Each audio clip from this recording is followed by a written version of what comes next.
চীনের কাছ থেকে আনুষ্ঠানিক স্বাধীনতা ঘোষণা না করতে যুক্তরাষ্ট্রের প্রেসিডেন্ট ডোনাল্ড ট্রাম্প সতর্ক করার পর তাইওয়ান নিজেদের সার্বভৌম ও স্বাধীন রাষ্ট্র হিসেবে দাবি পুনর্ব্যক্ত করেছে। বেইজিংয়ে 2 দিনের বৈঠক শেষে ট্রাম্প বলেন, স্বশাসিত দ্বীপ তাইওয়ান নিয়ে তিনি কোনো দিকেই প্রতিশ্রুতি দেননি। চীন তাইওয়ানকে নিজেদের ভূখণ্ডের অংশ বলে দাবি করে এবং প্রয়োজনে শক্তি প্রয়োগের সম্ভাবনাও নাকচ করেনি।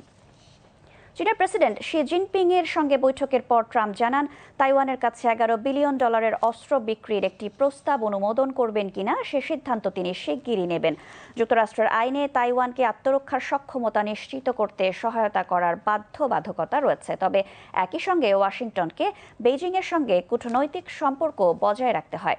তাইওয়ানের প্রেসিডেন্ট লাই চিং তের আগে বলেছেন, আনুষ্ঠানিক স্বাধীনতা ঘোষণার প্রয়োজন নেই, কারণ তাইওয়ান নিজেকে আগেই সার্বভৌম রাষ্ট্র হিসেবে দেখে।